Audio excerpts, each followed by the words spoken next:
حدیث کے حوالے سے آپ کے نقطہ نظر کی توضیحات پر مبنی اہل علم علماء کے سنجیدہ علمی سوالات کو ہم بہت ہی طالب علمانہ انداز میں آپ کے ساتھ زیر بحث لا رہے ہیں، اور جو خواہش ہے وہ یہی کہ آپ ہمیشہ کی طرح قدم بقدم لے کر چلیں، اپنا نقطہ نظر سمجھائیں۔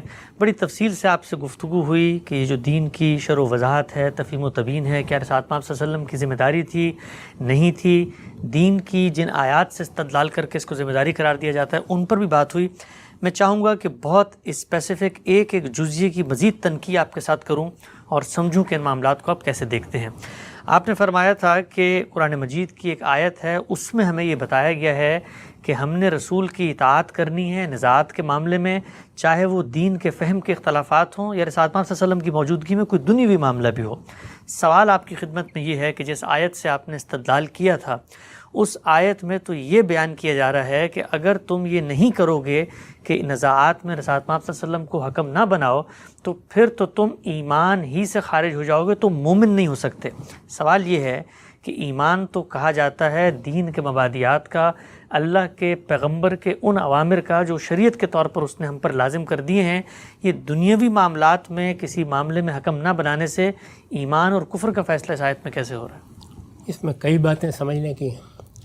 پہلی چیز تو یہ ہے کہ یہاں ایمان اور کفر کا کوئی فیصلہ قانونی معنی میں نہیں سنایا جا رہا۔ منافقین زیر بحث ہیں، ان کے دعوی ایمان کی حقیقت واضح کی جا رہی ہے۔ یعنی یہ کہا جا رہا ہے کہ یہ لوگ یہ کہتے ہیں کہ یہ محمد الرسول اللہ کو اللہ کا پیغمبر مان چکے ہیں، لیکن اس کے باوجود تحاکم الی الطاغوت کرتے ہیں۔ یعنی پیچھے سے دیکھیں آیات کو، اپنے شیطانوں کے پاس اپنے مقدمات لے کے جاتے ہیں۔ اللہ کا پیغمبر زمین پر موجود ہے، یہ اس کے تحت زندگی بسر کر رہے ہیں۔ اللہ کا پیغمبر اس وقت ان کا نظم چلا رہا ہے، اور یہ اللہ کے پیغمبر پر ایمان کا اظہار کرتے ہیں اور اپنے مقدمات ان کے پاس لے کے جاتے ہیں۔ پیچھے دیکھیے، یہ بتایا گیا کہ یتحاکم الی الطاغوت، یہ چاہتے ہیں کہ اپنے مقدمات تو اپنے انہی شیطانوں کے سامنے جا کر رکھیں۔ اس پر تبصرہ کرتے ہوئے یہ کہا گیا کہ اللہ کے رسول پر ایمان اور اللہ کے رسول کی اطاعت سے انکار، یہ دو باتیں کیسے ایک جگہ جمع ہو سکتی ہیں؟ اس لیے کہ وَمَا أَرْسَلْنَا مِن رَّسُولٍ إِلَّا لِيُطَاعَ بِإِذْنِ اللَّهِ، رسول تو بھیجا ہی اس لیے جاتا ہے کہ اللہ کے اذن سے اس کے ہر حکم کے سامنے سر جھکا دیا جائے، بھیجا ہی اس لیے جاتا ہے۔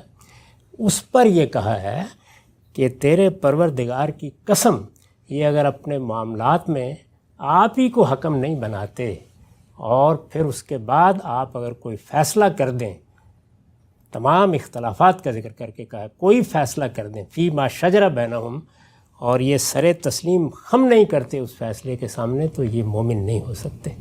تو یہ بتایا گیا منافقین کو کہ سچے ایمان کے لیے اور ایمان کی حقیقت کو پانے کے لیے اور اللہ کے سامنے مومن کی حیثیت سے پیش ہونے کے لیے تو یہ رویہ کسی طرح بھی تمہارے لیے موضوع نہیں۔ یہ مضمون تو قرآن مجید میں 10ویں جگہ ہے۔ اور یہ جو آپ نے ارشاد فرمایا کہ اصل دین تو رسول کو ماننا اور رسول کی اطاعت کرنا اصل دین ہے یا نہیں ہے؟ اصل دین اسی کا تقاضا بیان کیا جا رہا ہے، یعنی تقاضا بیان کیا جا رہا ہے۔ اللہ کا پیغمبر جب کسی شخصیت کو مان لیا گیا ہے تو یہ مجھے بتائیے کہ پیغمبر پر ایمان لانا اصل دین ہے یا نہیں ہے؟ ہم اگر حجیت حدیث کی بحث کر رہے ہیں تو یہ ایمان کے تقاضے کو بیان کرنے کے لیے کر رہے ہیں یا اپنی طرف سے کوئی چیز بیان کر رہے ہیں؟ ایمان کا تقاضا، یعنی پیغمبر کو پیغمبر مان لیا ہے تو اب پیغمبر کو پیغمبر ماننے کا تقاضا یہ ہے کہ اس کی اطاعت کی جائے۔ یہ مضمون ایک جگہ آیا ہے، سورہ منافقون میں کیا کہا ہے؟ تو ہم یہی کہا ہے کہ یہ منافقین آ کے کہتے ہیں کہ آپ اللہ کے رسول ہیں، اللہ گواہی دیتا ہے کہ یہ جھوٹ بول رہے ہیں۔ اچھا، پھر شروع ہی میں دیکھیے سورہ بقرہ میں کیا کہا گیا ہے؟ یہ آ کے دعوے کرتے ہیں کہ ہم اللہ پر بھی ایمان لائے ہیں، آخرت پر بھی ایمان لائے ہیں، وما ہم بمؤمنین۔ تو یہ اس ایمان کی نفی تو قرآن مجید میں 10 مقامات پر کی گئی ہے۔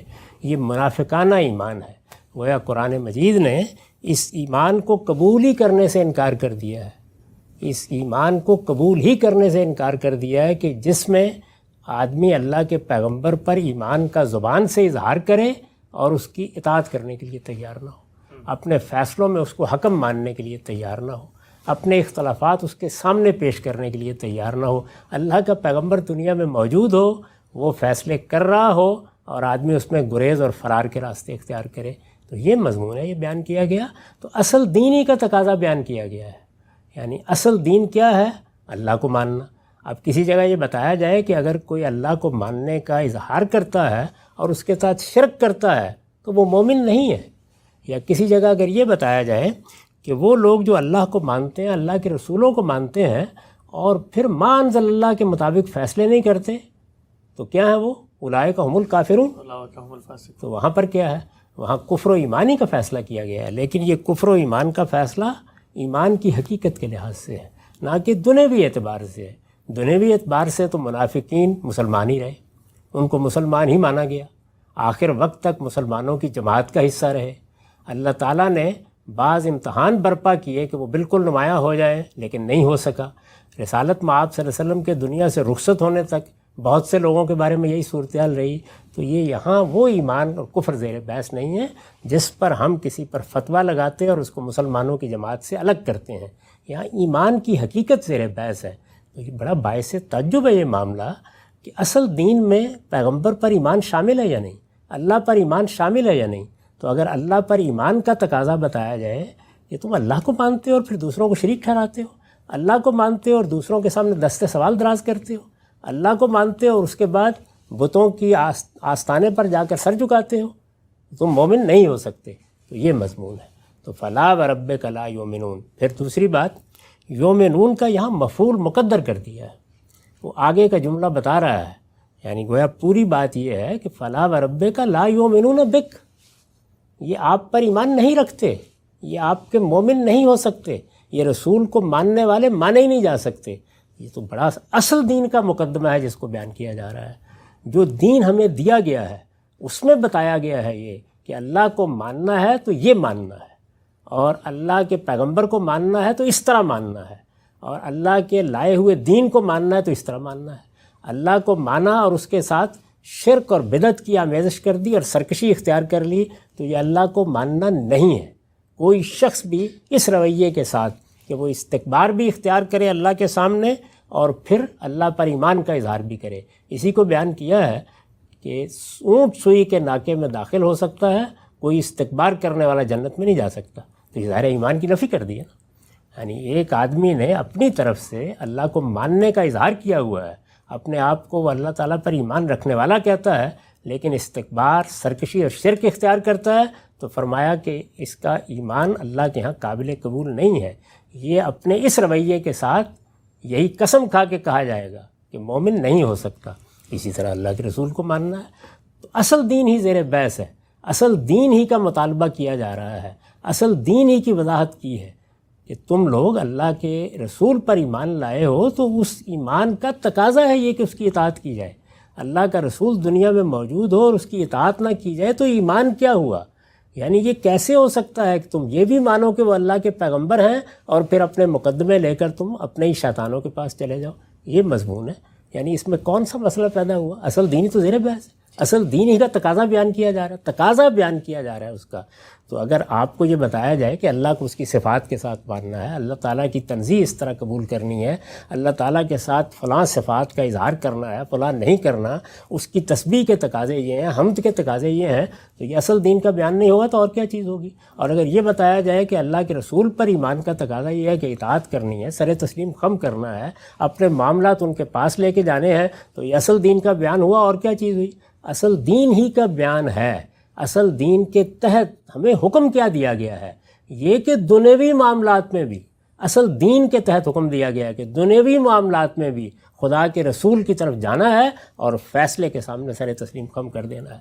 اصل دین ہی میں حکم دیا گیا ہے کہ اگر اللہ اور اللہ کے رسول تمہارے معاملے میں بھی کوئی فیصلہ کر دیں، کیا الفاظ ہیں؟ ما کان لمؤمن ولا مؤمنۃ اذا قضى اللہ ورسولہ امرن۔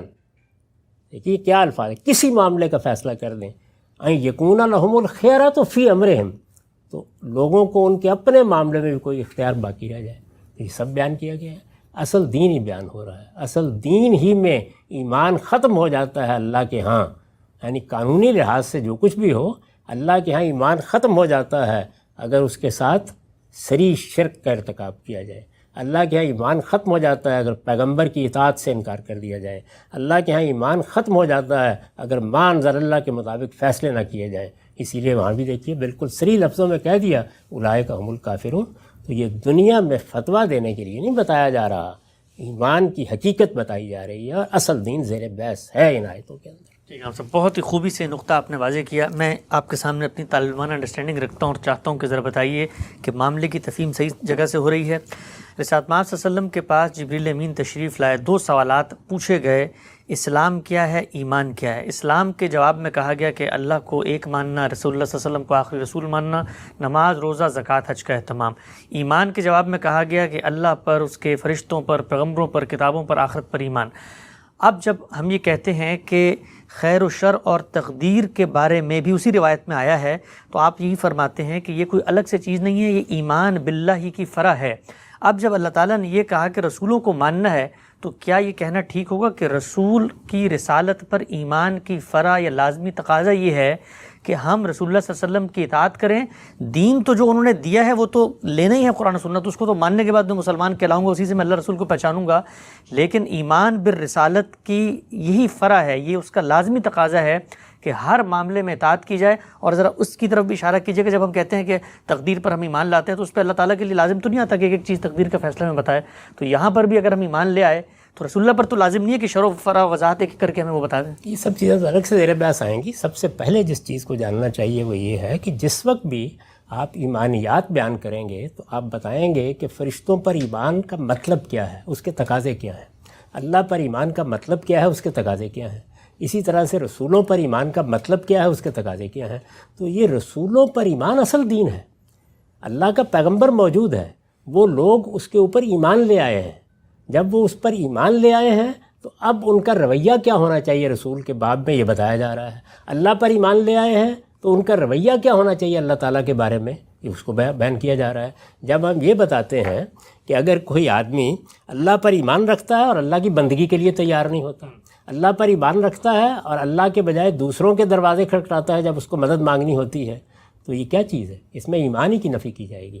تو اللہ پر ایمان کیا ہوتا ہے، پیغمبر پر ایمان کیا ہوتا ہے، یہ اصل دین کا بیان ہے، اس کے تقاضے بتائے جا رہے ہیں۔ میں اگر آج کھڑا ہو کے یہ کہہ رہا ہوں کہ مجھے اگر یہ معلوم ہو جائے کہ رسالت مآب صلی اللہ علیہ وسلم نے کسی معاملے کا فیصلہ فرمایا تھا، کسی معاملے کا فیصلہ فرمایا تھا، یا میں یہاں ان معاملات کی مثال دے رہا ہوں جو معاملات دین سے متعلق نہیں تھے، کسی معاملے کا فیصلہ فرمایا، جس طرح کہ اس آیت کے تحت ہمارے مفسرین وہ واقعہ نقل کرتے ہیں کہ اپنے پھوپھی زاد بھائی کے ساتھ ایک انصاری کے جھگڑے میں رسالت مآب صلی اللہ علیہ وسلم نے ایک فیصلہ فرمایا۔ اس فیصلے کی بنیاد کسی اصول پر تھی، اگر وہ اصول اشتراک علت کی بنیاد پر مجھ سے متعلق ہے تو وہ فیصلہ مجھ پر بھی اسی طرح نافذ ہو جائے۔ اچھا، یہ بڑی یعنی پیغمبر پر ایمان کا مطلب یہ ہے۔ یہ بات کیسے کہہ دی گئی کہ یہ اصل دین نہیں ہے؟ اصل دین ہے، اصل دین کا تقاضا بیان ہو رہا ہے، اصل دین ہی تو زیر بحث ہے، وہی بیان کیا جائے گا۔ تو تقاضوں میں ایمان کی نفی کیوں نہیں کی جائے گی؟ یعنی میں نے سارے دین کو اختیار کر لیا اور اللہ تعالیٰ کے ساتھ صریح شرک کرنا شروع کر دیا، تو کہے گا نا قرآن کہ یہ دین قبول نہیں ہے، یہ ایمان قبول نہیں ہے۔ تو یہاں منافقین کو کہا جا رہا ہے کہ رسول پر ایمان کے بعد اگر رسول کی طرف رجوع نہیں کیا جاتا اپنے فیصلوں کے لیے، اور رسول کے فیصلے کے سامنے سر تسلیم خم نہیں کیا جاتا، تو پھر ایمان کا دعویٰ نہیں کر سکتے، تو خدا کی قسم تم مومن نہیں ہو سکتے۔ یہی بات ہے جو سورہ احزاب میں کہی گئی، وہاں پر بھی یہی کہا گیا ہے۔ کسی مومن کے یہ شان کیسے، وہ اپنے آپ کو ایمان والا کہتا کیسے ہے؟ وہ کہے کہ میں اللہ اور اللہ کے رسول پر ایمان رکھتا ہوں، اور اس کے بعد اللہ اور اللہ کا رسول کوئی فیصلہ کر دیں، اذا قضى اللہ ورسولہ امرن، کسی معاملے کا فیصلہ کر دیں اور پھر اس کو اپنے معاملے میں اختیار رہ جائے، تو الفاظ کیا ہیں؟ فی امرہم، اپنے معاملے میں اختیار رہ جائے۔ تو اس وجہ سے یہ رسول پر ایمان کا تقاضا بیان ہوا ہے کہ جب رسول کوئی فیصلہ کر دے گا، خواہ وہ میرے کسی ذاتی معاملے میں فیصلہ کر دے، اس کے سامنے سر تسلیم خم کیا جائے گا۔ اصل دین میں رسول پر ایمان کا تقاضا بیان کیا جا رہا ہے، اور وہ تقاضا اس درجے کا تقاضا ہے کہ اگر وہ پورا نہ کیا جائے تو اللہ کے ہاں رسول پر وہ ایمان ہی قابل قبول نہیں ہے۔ جس طرح کہ اگر مسلمان ما انزل اللہ کے مطابق فیصلے نہ کریں تو باوجود اس کے کہ وہ دنیا میں مسلمان ہوں گے، اللہ کی بارگاہ میں قرآن مجید کا فتویٰ ہے کہ ان کا ایمان قبول نہیں کیا جائے۔ ٹھیک، اچھا ہم صاحب ایک اور نقطہ ذرا بیان فرمائیے گا۔ یہ جو آخری بات آپ نے فرمائی کہ اللہ نے جو نازل کیا اس کے مطابق فیصلہ نہ کریں تو اللہ کی نظر میں انکار ہو جائے گا۔ اللہ نے تو دین نازل کیا، دین موجود ہے ہمارے سامنے، قرآن و سنت میں ہم تک پہنچ گیا، ہم نے نہ مانا کسی معاملے میں تو اس میں یہ نہیں پہنچا کہ اللہ کے رسول پہ ایمان لانا ہے، یعنی یہ پہنچا ہی نہیں، یہ بھی نہیں پہنچا کہ اللہ پر ایمان لانا ہے۔ اس کے تقاضے قرآن بیان کر رہا ہے، اللہ پر ایمان لانا ہے، وہ اصل دین ہے، اس کا تقاضا یہ ہے۔ اللہ پر ایمان لاتے ہو اور یہ کہتے ہو کہ اللہ تعالیٰ نے اس دنیا کو تحریک دے دی، اس کے بعد قدر کا خیر و شر اس کے ہاتھ پہ نہیں ہے، یہ کیا ایمان ہوا؟ یعنی یہ تو کوئی ایمان ہی نہ ہوا۔ تو اللہ تعالیٰ پر ایمان کے بھی تقاضے قرآن بیان کرتا ہے، رسول اللہ پر بھی ایمان کے تقاضے قرآن بیان کرتا ہے، اور یہ اصل دین کا بیان ہوتا ہے۔ اللہ کے ایمان کے تقاضے بیان کیے جا رہے ہیں، رسول اللہ پر ایمان کے تقاضے بیان کیے جا رہے ہیں، فرشتوں پر ایمان کے تقاضے بیان کیے جا رہے ہیں، کتاب پر ایمان کے تقاضے بیان کیے جا رہے ہیں۔ یہ کتاب پر ایمان کا تقاضا ہے کہ وَمَن لَّمْ يَحْكُم بِمَا أَنزَلَ اللَّهُ فَأُولَٰئِكَ هُمُ الْكَافِرُونَ، یعنی قرآن پر ایمان کے معنی اس کے سوا کیا ہے؟ اللہ کے دین پر ایمان کے معنی اس کے سوا کیا ہے؟ کہ اس دین کے مطابق فیصلے کیے جائیں، یہ فیصلے کیے جائیں اس دین کے مطابق، یہ اصل دین کا بیان ہے۔ اللہ کے رسول کی پر ایمان کے بعد اس کی اطاعت کی جائے ہر معاملے میں، یہ اصل دین کا بیان ہے۔ تو اس میں یہ سوال کیسے پیدا ہوا کہ یہ اصل دین کا بیان نہیں؟ سب اصل دین ہے، چنانچہ اصل دین کے تحت ہی رسول اللہ کے فیصلے مانے جاتے ہیں۔ ٹھیک، اچھا ہم سے یہ نقطہ بتائیے گا، ایک ذرا وضاحت کریں اس کی کہ اللہ نے جو کچھ بیان کر دیا اس کے تقاضے ہیں، لازمی تقاضے ہیں۔ اللہ کو مانتا ہوں تو میں نے خیر شر کو بھی ماننا ہے، اس کو خالق مطلب مطلق ماننا ہے، سب کچھ ٹھیک ہے۔ رسول اللہ صلی اللہ علیہ وسلم خود اپنے بارے میں یہ کہہ رہے ہوتے ہیں بھئی انتم عالم بامور الدنیا، میں دین لے کر آیا ہوں، مجھ سے دین کی باتیں لے لو۔ تو ایمان بالرسالت کا یہ اتنا ناگزیر اور اتنا گہرا تقاضا دنیاوی معاملات میں حکم بنانے سے، اس سے ایمان بالرسالت کو کیا فائدہ ہوگا؟ مثلا میزان اٹھا کے پڑھیے، وہاں حکم اور فیصلے کے الفاظ استعمال کیے گئے ہیں۔ رسول اللہ صلی اللہ علیہ وسلم اگر یہ حکم دے کے دنیا سے چلے جاتے کہ ایک شخص پیدا ہوگا جس کا نام محمد حسن الیاس ہوگا، اس کو میرا یہ حکم پہنچا دیا جائے کہ وہ فلاں باغ میں جا کے فلاں درخت کے پاس کھڑا ہو کے اذان دے، تو یہ حکم واجب الاطاعت تھا۔ سبحان اللہ، یعنی اللہ کے رسول کی یہ حیثیت قرآن میں بیان ہوئی ہے۔ آپ خود سوچئے رسول پر ایمان لانے کا مطلب کیا ہے؟ یعنی اللہ پر ایمان لانے کا مطلب کیا یہ ہے کہ میں ایمان تو اللہ پر لاؤں گا لیکن جا کے بتوں کے سامنے اپنی آرزویں پیش کر دوں گا، دعا کسی اور کے سامنے کروں گا، پکاروں گا کسی اور کو۔ بتاتے ہیں نا یہ کہ اللہ پر ایمان کے تقاضے یہ ہیں کہ اس پر توکل ہو، معاملات اس کے سپرد کیے جائیں، اسی سے مدد مانگی جائے، اسی کے سامنے سر جھکایا جائے، یہ سب کہتے ہیں نا۔ تو یہ کیا چیز بیان کر رہے ہیں؟ اس کو اس طرح بیان کیا جاتا ہے۔ 10 روایتوں میں رسالت میں آپ صلی اللہ علیہ وسلم آپ کو بیان کر کے بتا رہے ہیں کہ اگر کوئی آدمی یہ کرتا ہے تو وہ مسلمان کیسے ہو سکتا ہے، یہ کرتا ہے تو مسلمان کیسے ہو سکتا ہے۔ وہ اصل میں کفر و ایمان کا قانونی بیان نہیں ہوتا، وہ حقیقت کفر اور حقیقت ایمان بیان کی جا رہی ہوتی ہے کہ جب تم فلاں چیز کو نظر انداز کر رہے ہو تو اس کا مطلب یہ ہے کہ ایمان موجود نہیں ہے۔ تو یہاں منافقین کو یہ بتایا جا رہا ہے کہ اگر تم اللہ کے رسول کو مان کر ان پر ایمان کا اظہار کر کے پھر اطاعت سے انکار کرتے ہو، اپنے ذاتی معاملات کے فیصلوں کے لیے بھی اطاعت سے انکار کرتے ہو، تو تم اللہ کے رسول پر ایمان لانے والے نہیں ہو سکتے۔ احزاب میں بھی یہی بتایا ہے کہ کسی شخص کے جو اللہ اور رسول پر ایمان رکھتا ہو شایان شانی نہیں ہے کہ وہ یہ رویہ اختیار کرے کہ اپنے معاملے میں بھی اس کا اختیار باقی رہ جائے، اختیار ہی سلب کر لیا گیا ہے۔ ان یکون لہم الخیرۃ فی امرہم، تو اس وجہ سے ایمان کے تقاضے بیان ہو رہے ہیں، اصل دین بیان ہو رہا ہے، ٹھیک بالکل بیان ہو رہا ہے، جگہ جگہ بیان ہوا ہے۔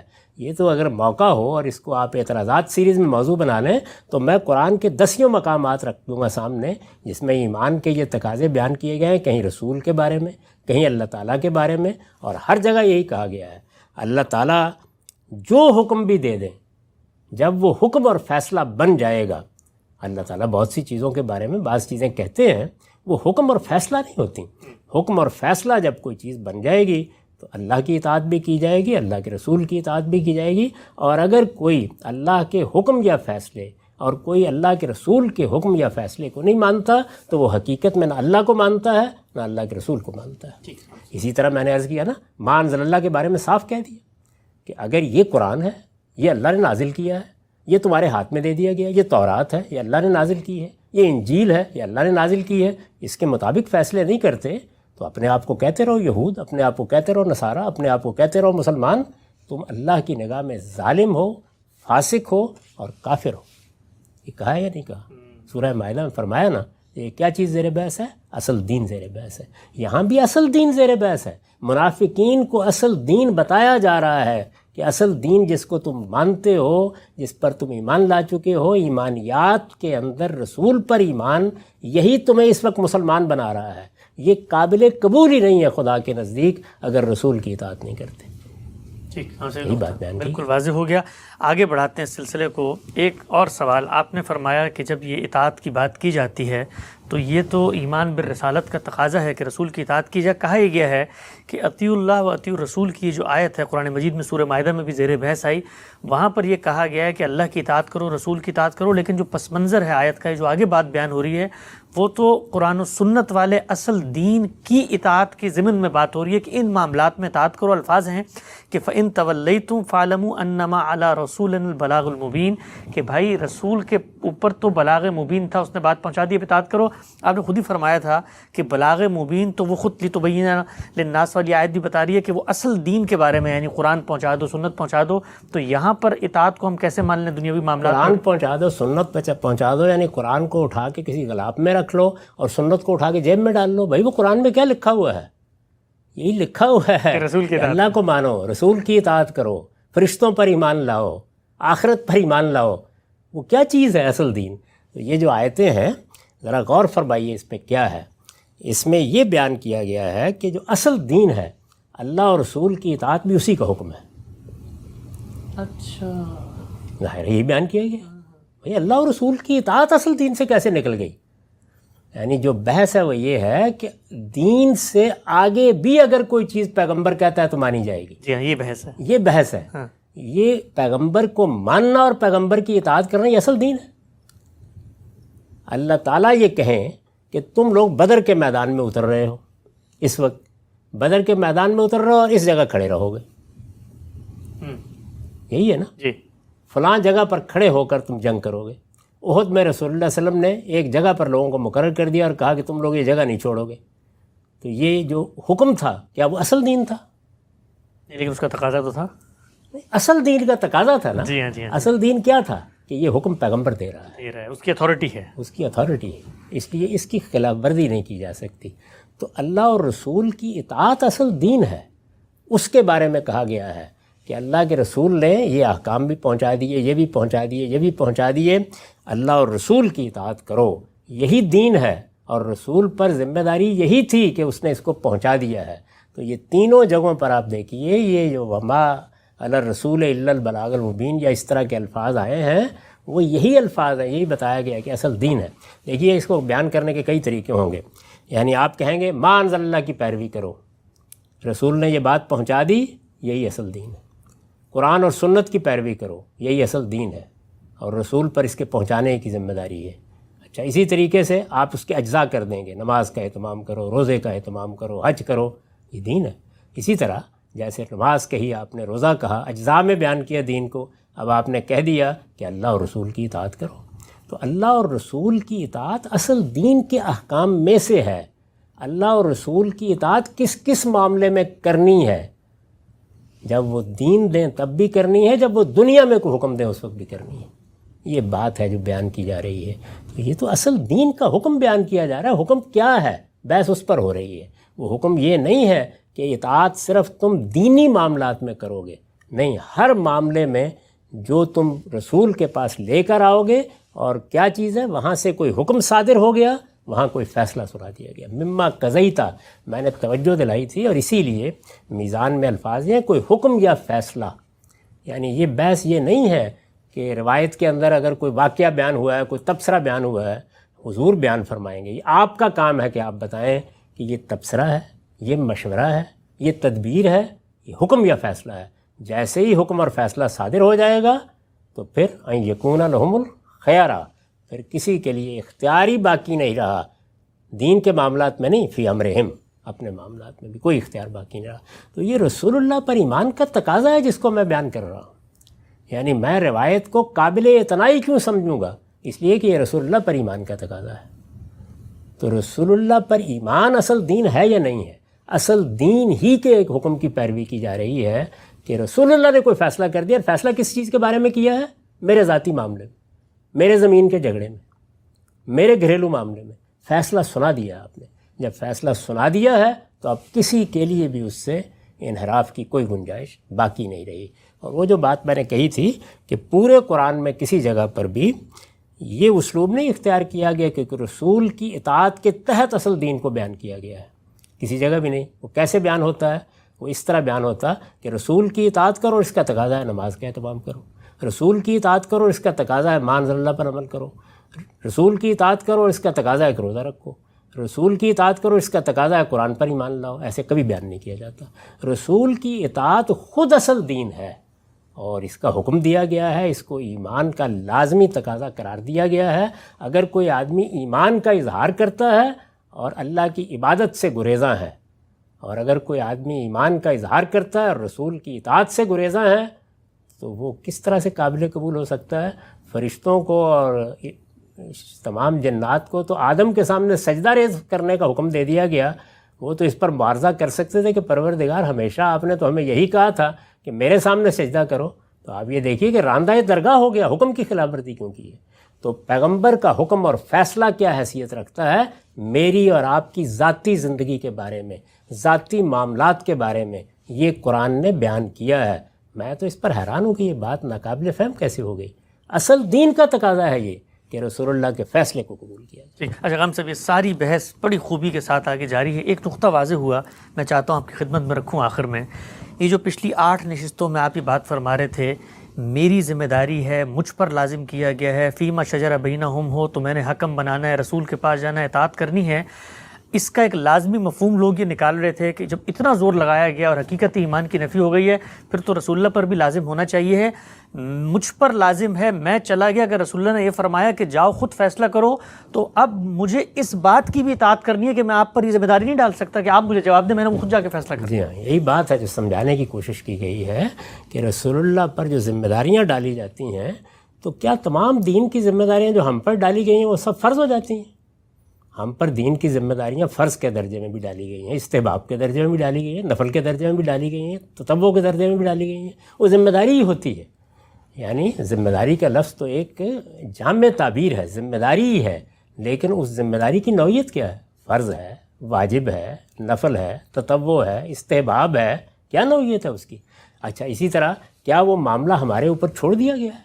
ہم ایسے بھی کر سکتے ہیں اور اس طرح بھی مثلا رسالت میں آپ صلی اللہ علیہ وسلم حکومت کا نظم چلا رہے ہیں، پیغمبر کی حکومت الہیہ ہوتی ہے، اس کے فیصلے سے ادنا انحراف بھی کیا جائے تو اس کے نتائج قرآن مجید نے بیان کر دیے ہیں۔